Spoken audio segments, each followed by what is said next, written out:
All right, welcome to the general government meeting of the Springfield City Council. We apologize. It is now 4:38, so we are a few minutes late. I'm joined by Councilor Martin, as well as obviously myself. I don't think there are any other councilors online. If we could just go around and introduce ourselves for those that are watching online, we greatly appreciate it. Starting. Okay, I'm Jacqueline Pleat. I'm with the League of Women Voters. Chelsea Parmentier, Deputy Election Commissioner. And Gladys Oyola Lopez, Election Commissioner. Okay, and we're also joined by Erica Cruz online. Erica, thank you for being here once again. And we have two items on the agenda this afternoon. The first one is the continued discussion of the 2025 elections with a focus on the mail-in/absentee voting process. And then the second item is just an update on previous concerns, many of which will be focused on the actual polling locations. So to the extent we can kill two birds in one stone and address one of the reasons why I sent these particular items to committee, and that's great. If not, then we'll host another meeting on it. So with that being said, a couple questions and I'll get us started. Gladys and or Chelsea, if you could just, for those who are watching, give us sort of the process of, or tell us the distinction between absentee voting and mail-in balloting, and then sort of tell us what that process looks like from your end. Yeah. So absentee voting was before vote by mail.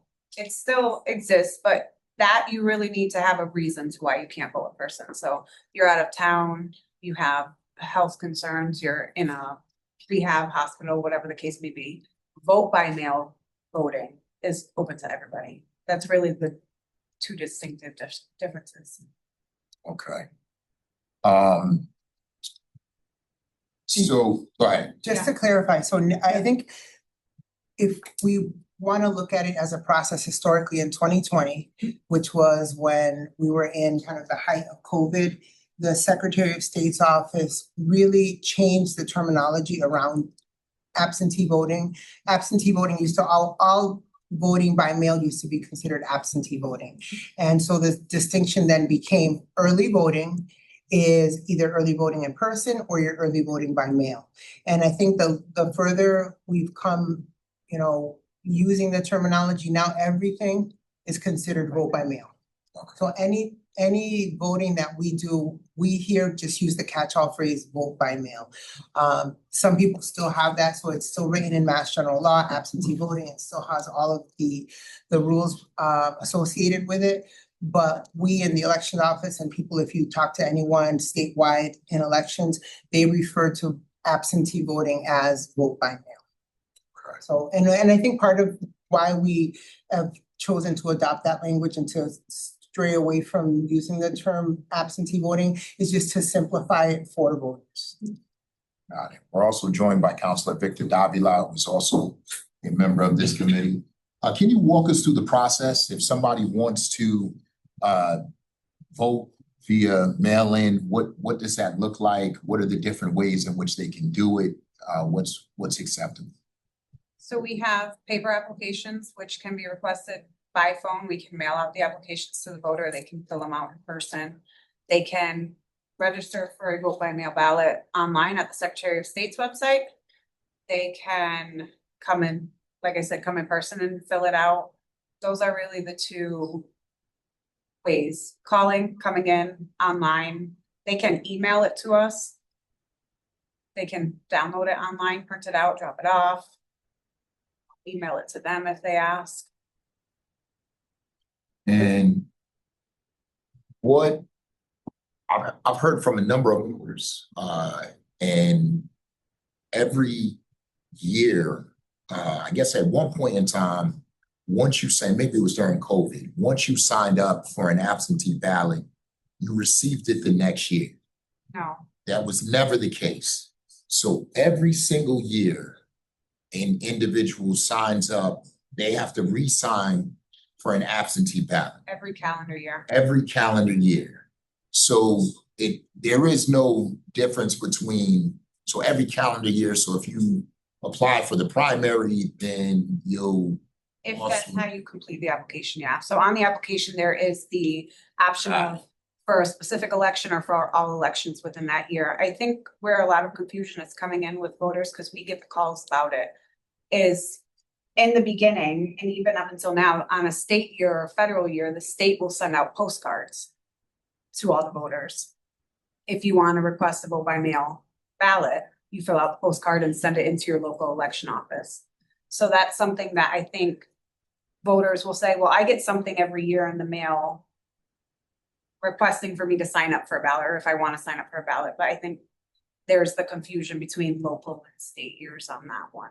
And so we've decided that, I mean, obviously, have you looked at the turnout with respect to the state elections versus the municipal elections? It is higher. It's higher. Yeah. And one probably would expect that, especially if everybody is being mailed an option to do mail-in voting. I'm assuming that it's probably pretty costly to do something along those lines. I know we talked about potentially including a reminder, but nothing related to mail-in balloting. A reminder in the tax bill that is closest to that particular quarter, just that voting is taking place, but we never sort of talked about actually including maybe a card saying, allowing them to register for mail-in voting. And I will say on the census, we do have a blurb on there. And this year we actually put a bigger one on there. If you would like to vote by mail, call the office for an application. So it used to be small on the census, but it's a bigger wording. This year we did. But to your point, we don't send like an independent mailing. Do I think it would boost voter turnout? Absolutely. Because we do see that in the state election years when the Secretary of State started doing that. It's not something that they always did. Again, it started in during COVID, that the state, I'm assuming with COVID funding, was able to start that process where they sent everyone a postcard. The postcard gets filled out, sent to us, and they send it out actually twice. They send it out once before the primary and then once after the primary. And some people will just blindly fill out both and request a ballot for all elections this year. I think it was smart of the Secretary of State to do that because it has increased the option of vote by mail. That first year, people took advantage of it because of the fact that they didn't want to leave home. So for safety reasons, they decided to do that and then realized that it was easy. It was inexpensive to vote by mail, and they didn't have to worry about election day possibly raining or being out in the elements, being cold weather. And we've seen people kind of certain population in the city that has migrated to doing vote by mail. And so have we at any point in time thought about potentially targeting or using a small amount of funding to target our seniors and make sure that, well, I'm assuming it might be more apt to do an absentee ballot, just not wanting to deal with the traffic and the polling location. I mean, and getting to the polls might be more difficult for them. Maybe just targeting, I don't know, those who are 60 and over or something along those lines. Have we ever thought about maybe just incorporating them into some sort of mail-in balloting system to make it easy for them at all? I can honestly, I've never considered it. And aside from it being cost prohibitive, I think what I've seen is that, there are certain groups out there that distrust the mail-in, ballot process. So it's, been as much as I personally think it would be a great move, I've never honestly thought about implementing it on a larger scale like that, but that's a good idea, a targeted mailing to certain Just age bracket. Yeah, I'm just thinking our seniors That is- might have a more difficult time getting back and forth to the polling.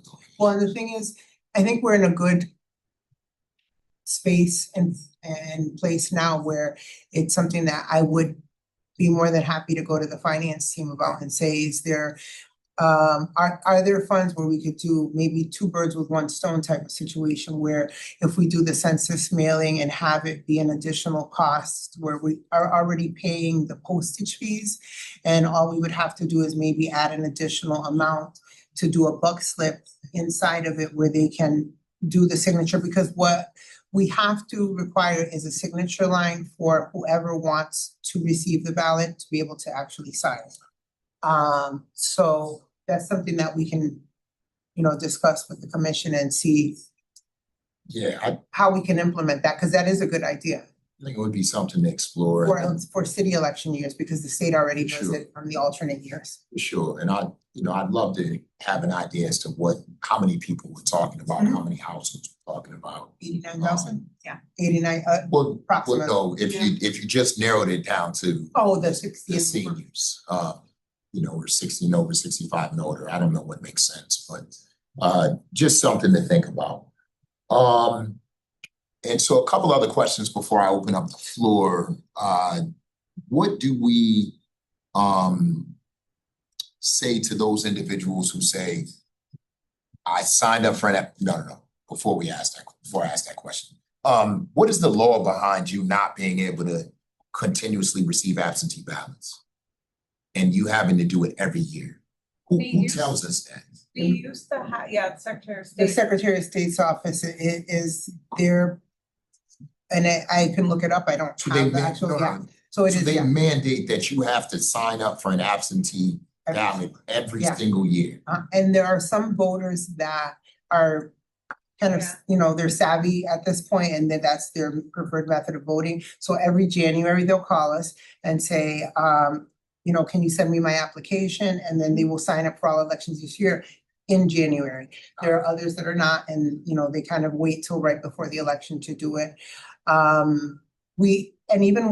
And Chelsea can speak to this, there's a group of what we call permanently disabled.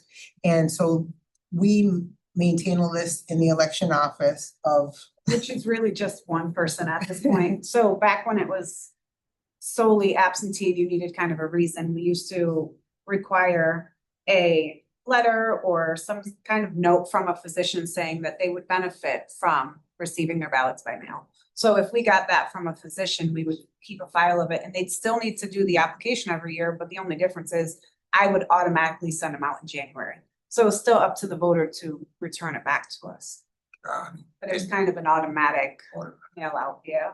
And so filling out that application is mandated by the state every single year. Yes. Okay, and so back to my other question, what are we saying and what can we do as counselors for the individual that says, I signed up for an absentee ballot or I signed up for a mail-in ballot and I didn't receive it?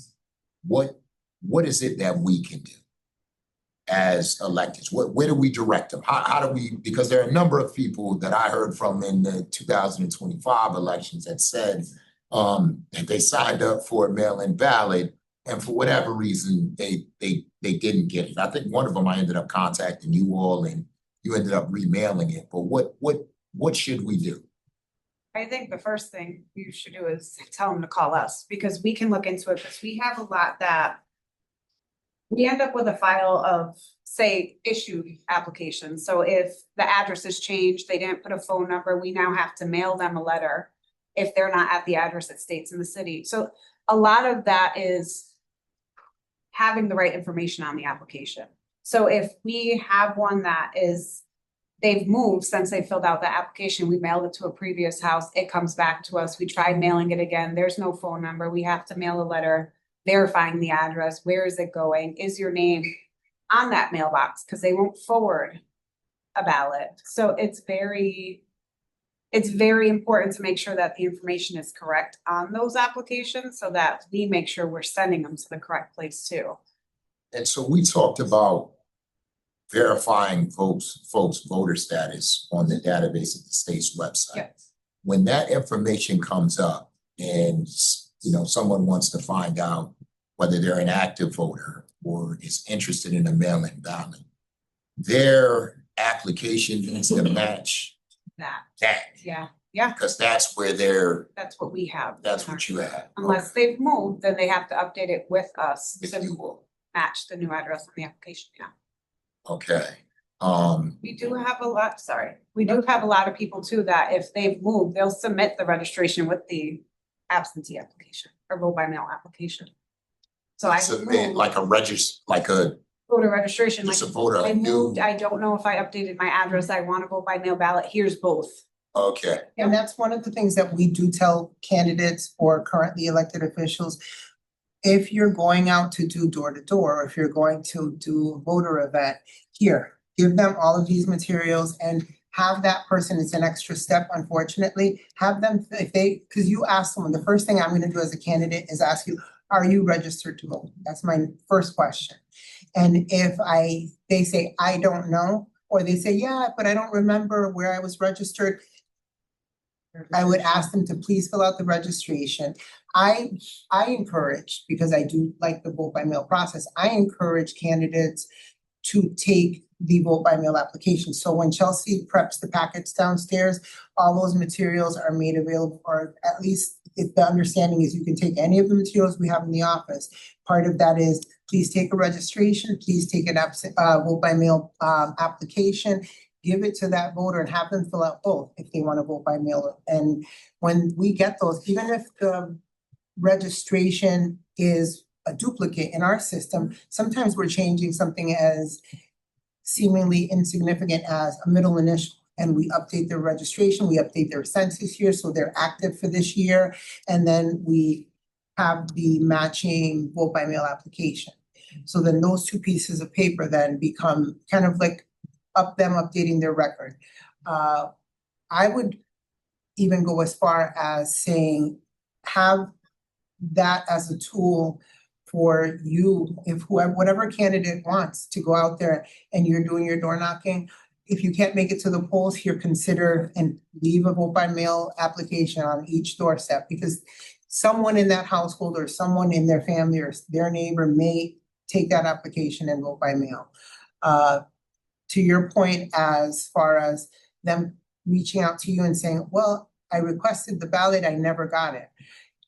I would say the window would, as it gets closer to election day, 2 weeks would be what I would be comfortable with, because we send out up to 3 ballots, the original ballot and the 2 follow-up ballots. Having the phone number on the application helps a lot. Sometimes I have even gone to the point where someone will say, it's election day, I requested the ballot, I never got it. And if they call City Hall and speak to anybody that's in the office, I will drive the ballot to their home. I have driven the ballot and sat in someone's living room, waited for them to vote their absentee ballot. They seal it, and then I bring it back to City Hall to make sure it gets documented in the system, and then one of our runners will take it out to the polling place, because sometimes it's that much of a process, but it's important. It's something that I firmly believe that absentee ballots or vote by mail ballots should be used more often, especially as you said in the senior centers. I drop them off I live in the Brightwood section of Springfield. So if I go to any events over at the SHA properties, I'll drop off the vote by mail ballots there. Vote by mail applications, not the ballots. So the last question that I have before I open up the floor is, so last year, 2025 elections, I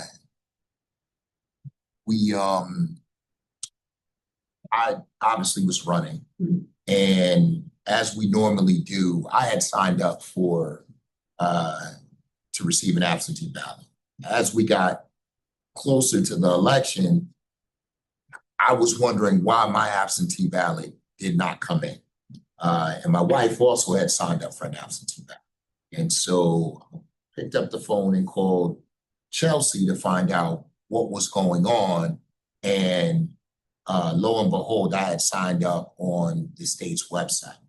And so for whatever reason, there was a glitch, or maybe glitch is not the proper term. Your system and the state system had not merged. And so, Yeah. so can you just talk a little bit about what occurred? And I say that because I'm really wondering about the checks and balances that will be in place for the next time. Because had I not notified you all, there would have been hundreds of folks that had signed up for absentee ballots that would have never received.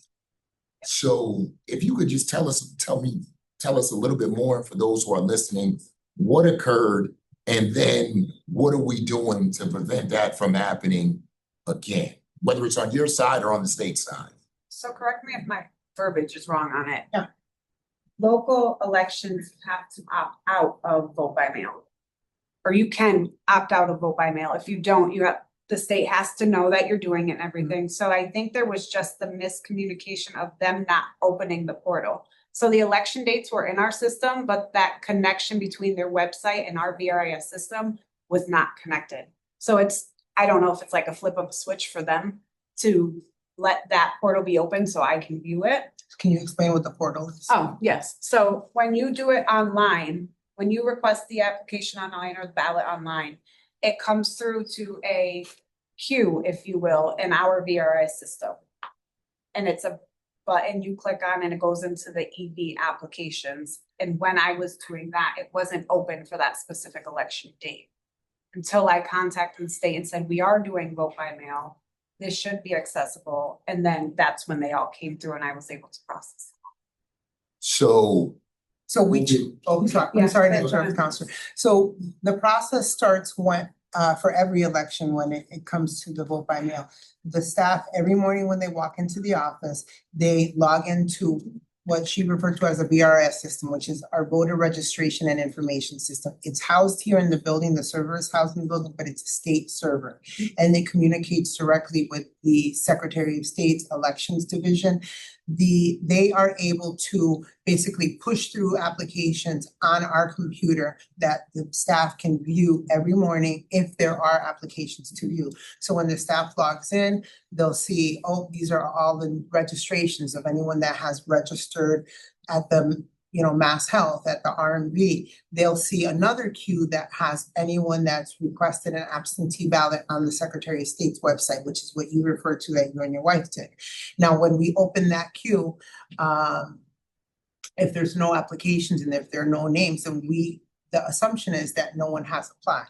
However, I think that there should be more diligence on our part in terms of noticing, I would say, because the queue is not open all year round. So that portal that Chelsea's referring to is not open all year round.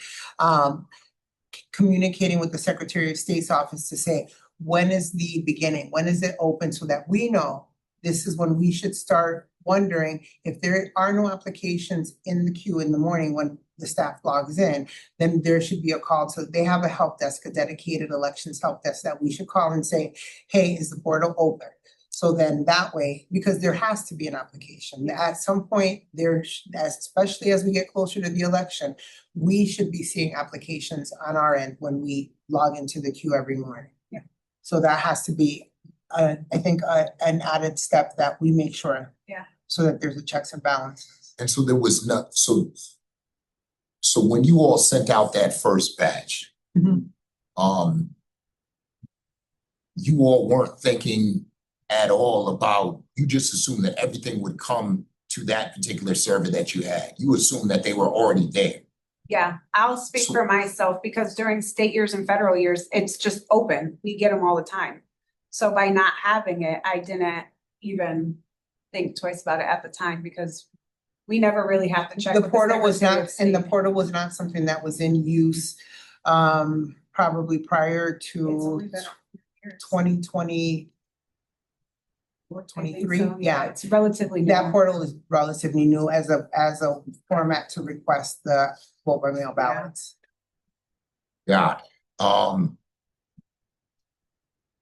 So I'll open the floor up to counselors. I definitely think we need to make sure that we have a concrete procedure as to how it is we're going to handle the mail-in ballots and the systems to make sure that they are talking to each other, and so that you all know that you are receiving these ballots from the state website. It just seems to me that you all should be able to delineate between the two and then be able to have cross-check at some point in time to make sure that you have those individuals that have signed up to the state website. Any questions from anyone else at the moment? Councilor Martin? Yeah, I'd like to make a comment and kind of refer back to an earlier point made by the clerk and kind of share a little story from my experience in the 2025 election and how accommodating and how wonderful I think you guys. I mean, there was a woman, a 90-plus-year-old woman who was blind and was, unable to move and access the voting booth. It was a week prior to the election, so a lot of the deadlines had been missed. But I called Chelsea right away, and she was more than accommodating. And much to your point earlier, Madam Clerk, she was willing to drive down there, make sure she got her ballot, so she wouldn't ruin her decades-long streak of not missing an election. So I know you both and the whole team are doing everything you possibly can to make sure every ballot is counted. I have full confidence in you guys. And every time we sit down and have a meeting, I hear more of an explanation, the more I feel confident. So continue the good work, and I got your back. Thank you, Councilor Martin. Are there any other questions before we move on to the second item? Yes. No, go for it. It's okay. I'll circle back to Councilor Dodd. He's got a question. He's not shy. Yeah. Is there a way to check if absentee ballot's been received by you guys? You can call, I know the Secretary of State's website has like a track your ballot. And I like that, option too. I like that question because it opens it up to another distinction. Part of what leads to some confusion is that during the rules and procedures on state election years vary compared to city election years. So in a local election year, which would be just local races on the ballot, the connection is directly with us. There is no tracking your ballot on the Secretary of State's website. So people will track their ballot on the Secretary of State's website during a local election year, get very concerned because they're not seeing that it's been received. Yeah. So in a state election year, you can check on the Secretary of State's website and call us. I say calling us is your 100% way of knowing that it has been received. Checking on the Secretary of State's website is more convenient, obviously, because you could do it on a Saturday at 2:00 in the morning, or you can do it at any time. I would hope that at some point, the SOC will update and allow all the ballots to be tracked because all that information is housed in our BRIS system. But those are the two ways you do it, either calling us or checking on track my ballot. And there hasn't been any issues with some of the old senior homes getting their absentee ballots in? No, actually, I'm gonna toot Chelsea's horn for her because she's the one who does all of the absentee balloting in the city of Springfield. So she's has made it a point to target and make relationships with like say Reed's Landing and many of the others where she has their social directors email address and phone number. She requests a list of all of the residents and then matches it up with the address list at that location. And she'll say, there's 10 people on your list that are not registered to vote in Springfield. Would you like them to register to vote? She sends them the registration, sends them all the materials for them to request the absentee ballots, and then make sure that, they kind of have little voting parties. They all, fill out the ballots, and then they will either send them back to us or they'll ask us to come and pick them up, and one of us will go and pick up the ballots. I'm gonna add on to that too and say, there's always, and to speak to your point earlier, Councilor Hurst, there is always that aspect of the mail. So there is always, we get calls, we requested it, and then on our end, we say, well, we mailed it on this date, and then it's hard to not pushing it on anybody. It's hard to say what happens in between us mailing it, you getting it, or you not mailing it. But like Gladys said, we have the 3 ballot options. So if it's a certain period of time and now we're getting closer, we're gonna mail you a second one or a third one. And then if something happens there, then there may be a bigger issue with the address or something, but we try and work it out as we go. Does it have to be received on election day? In our office, 8 p.m. on local years, there are different Guidelines. guidelines for state years, yes. So why is it again that the state has a tracking system and we don't? Good question. So, Cause it's through their portal. So again, it's through their online website. And it's not something that they allow us access for. And it may be due to the fact that there are so many different elections statewide. Some people have town meeting versions. Some people have a local election that happens in March. We have our September primary in a certain week. Other cities and towns have it the following week.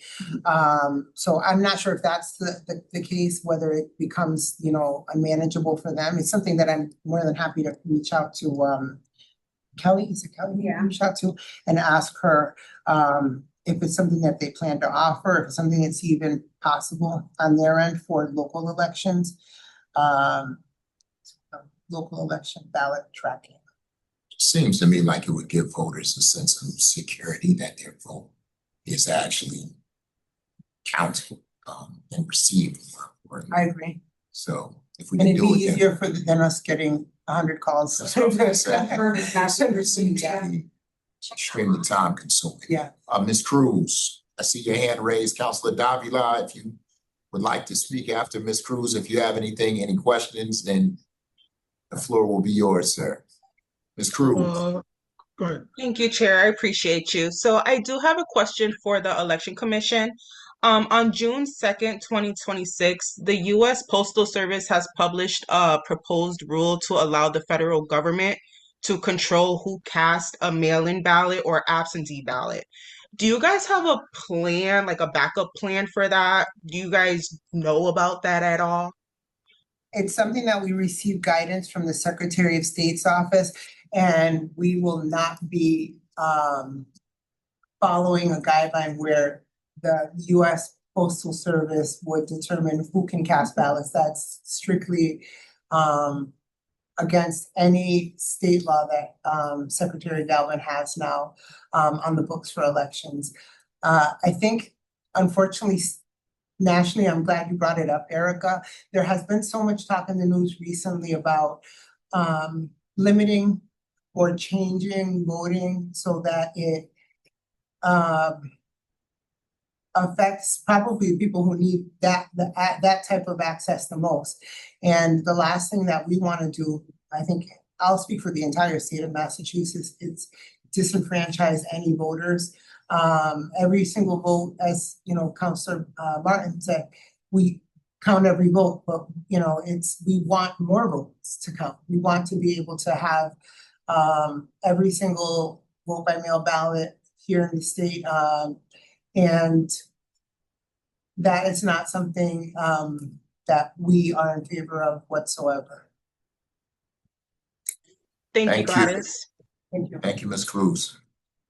Councilor Davila, did you have any comments or questions, sir? Just more of a comment. Thank you for calling this meeting and continuing this discussion on the voting in Springfield. I just want to echo Councilor Martin's feelings. I am aware that the office is doing the best they can to have not only efficient but also watch the integrity of the elections. And so I just want to echo those sentiments as well. And good information that is being shared back and forth. Thank you, Mr. Chair. Thank you, Councilor Davila. And so the only other things that I wanted to address or get updates on at this meeting were the polling locations. And I know what we'll probably end up doing, because I know it's part of what was sent to committee, is for the sake of following the open meeting laws to a T, is we'll have a quick virtual meeting as to the election warrants and the polling locations. But what I would like to know, which will save us from having much conversation at the virtual meeting is, have we had any updates on the polls of concern from 2025? MLK has agreed to close for the September and the November election. So that's. They've agreed to close for the September and the November election. Yeah, Chelsea had a conversation with, is he considered a CEO? Their director. Yeah. And informed him that we would possibly be requesting his presence at this next meeting, and explained to him the importance of us having that location be more accessible. And we came to the compromise that that is actually going to be like an in-service day for them. And he has accommodated us completely. So we are actually changing our location within the building. One of his staff members is going to be there to open and close the polling location for us. So I think the voters there will be very, very happy. And I appreciate that, you know, kind of having this forum has had such a quick turnaround and had a net positive effect for two pretty busy polling locations. Yeah. So thank you both. And you, Councilor Dagba. Absolutely. Rebecca Johnson was another polling location that was a concern, and that was less about both locations were about parking. But certainly you weren't having a great relationship with the individual at MLK. I still am a bit concerned about parking, even when they have professional development days. So if they're closed down for good, I mean, for that particular day, for teachers and students, because they may not be required to have the professional development days, being that they're not part of the Springfield Public Schools. The Rebecca Johnsons of the world, however, the big issue there was parking and the teachers parking in the parking lot for the professional development days. And that's also something that I keep stealing your thunder, but also I do it as because I think Chelsea won't openly applaud the work that she does herself. She has a very good relationship with Rick Garib at the school department, and part of what he has agreed to help her do is kind of put out those announcements prior to the election so that all of the principals and all of the custodians at the schools know and are aware that these are the election days. Please make sure that these parking spaces are open. The voters are going to be here using these spaces, and have that signage be more visible and dedicated for the voters, as opposed to having the staff kind of take up all the space. In addition to that, I've been working with Trini to have him, through the superintendent's office, make that impress upon the principals that, you know, voting is happening at these specific sites, and make sure that they're aware that voters will be coming and going on election day, and that we need access to the parking spaces. So we're hoping that having those two different voices over at main office will help alleviate some of the problems this coming election. Got it. The other location was in Ward 4, where the gentleman did not show up to open the polling location. Highland House. Have we been in conversation, not just with him, but probably with anyone who's responsible for opening up the polling Yeah, so he was the resident that was kind of their maintenance guy, so he was on call for election specifically, but now I'm in contact with the director of it. I can't think of her name offhand, but we've been talking. I have her email. We've been going back and forth. So she is responsible for that whole location. Okay. So she's well aware of that concern. Okay. Is that the only location that is not a school? Probably not, because I'm looking at a number of them on here. And so I guess, you know, I know we haven't had issues, but it just seems to me, I don't know what the process is to letting folks know in advance of election day the importance of opening up on time and closing on time. But we probably should reiterate that to those individuals as well. So I do, in the beginning of the year, maybe February, March, send out a letter to all of them once we know election dates and when like delivery dates of the equipment's going to be, which is usually a couple days the week before. I send them all a letter. I follow up leading up to the election, just reminding them. I get all updated contact information if there is any updated contact information I need. So it starts with a letter with the dates and everything, and then just follow-up calls getting closer to the election. And then a week before the election, they're contacted by Chelsea because the equipment is then delivered. So everyone is, fully aware throughout the year. But sometimes at that location, the disconnect ends up being between the person who manages the building and then the person responsible for opening the building, which in some locations are two different people. Yeah. I mean, we, not to air out some of the mistakes that have happened. In one location, which was a city building, we had someone not open it on time over at Pine Point Library, Yeah. one election. So I'm calling the deputy director of the libraries at 6 o'clock in the morning, waking her up so that she can call up her custodian so that he can go and open up the polling location, because our poll workers show up at 6 a.m. So that they can have an hour prior to the election to set up. So it does happen, unfortunately.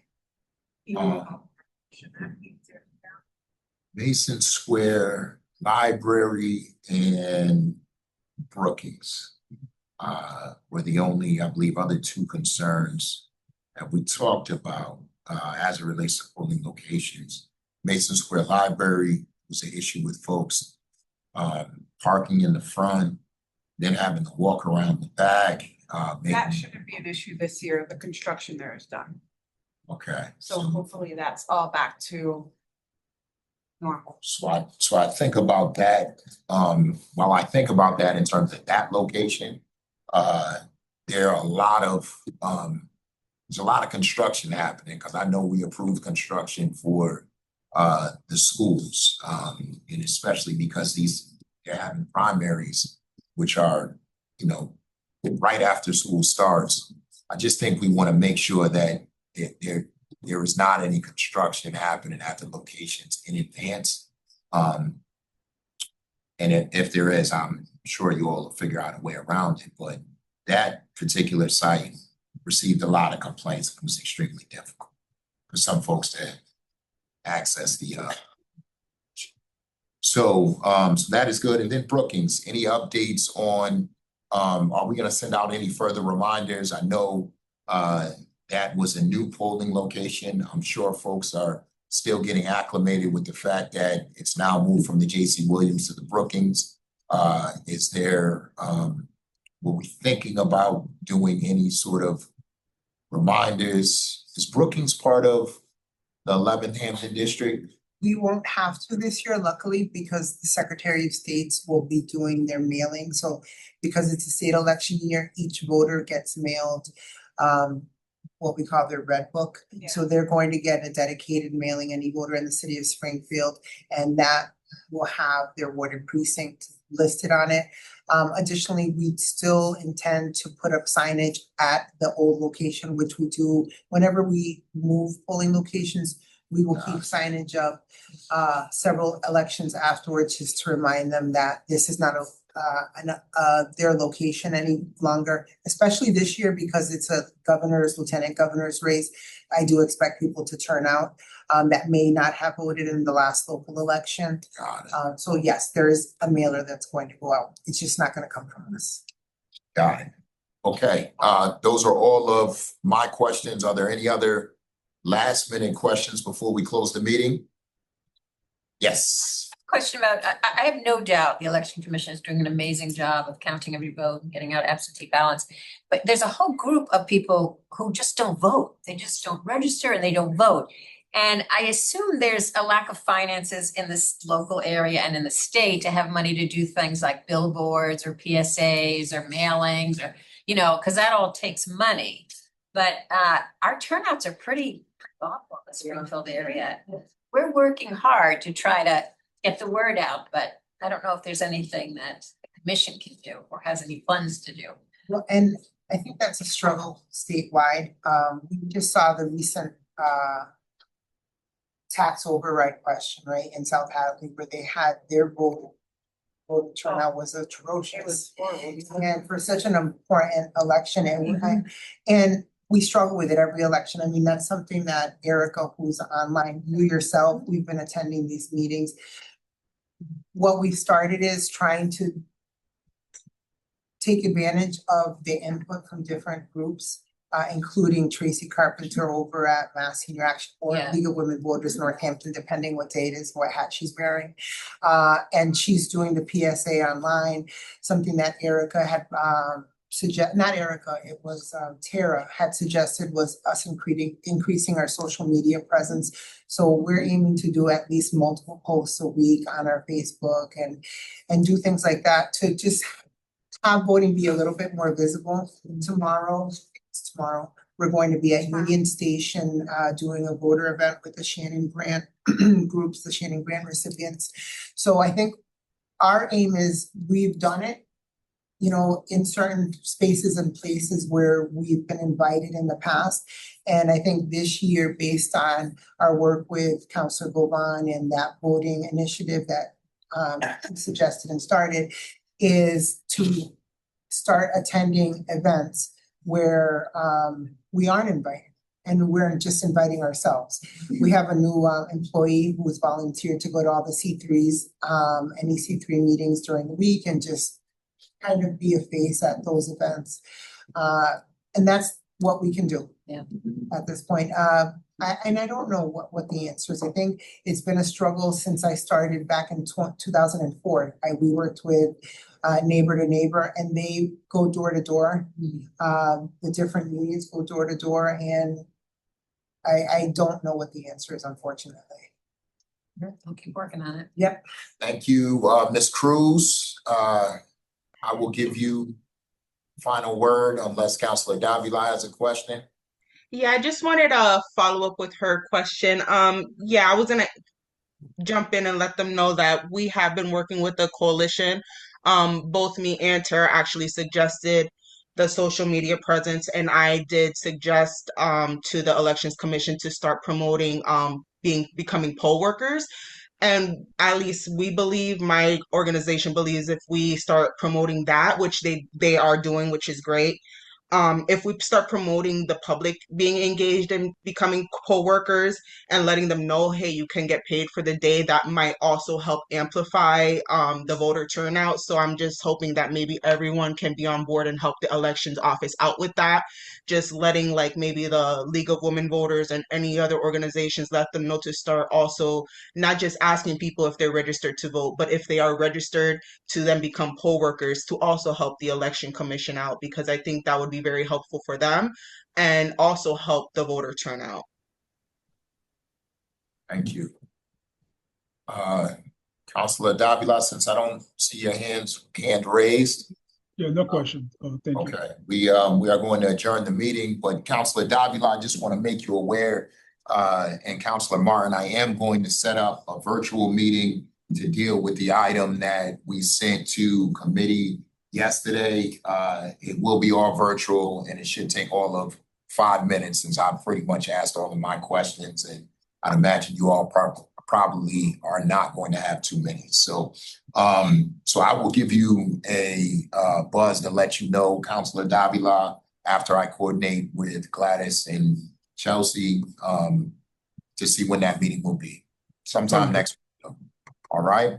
Thank you, Mr. Chair. Thank you. Can we have a motion to adjourn? So moved. Motion made. Is there a second? Seconded by Councilor Davila. All in favor, say aye. Aye. Aye. The ayes have it. Thank you. Thank you. Thank you.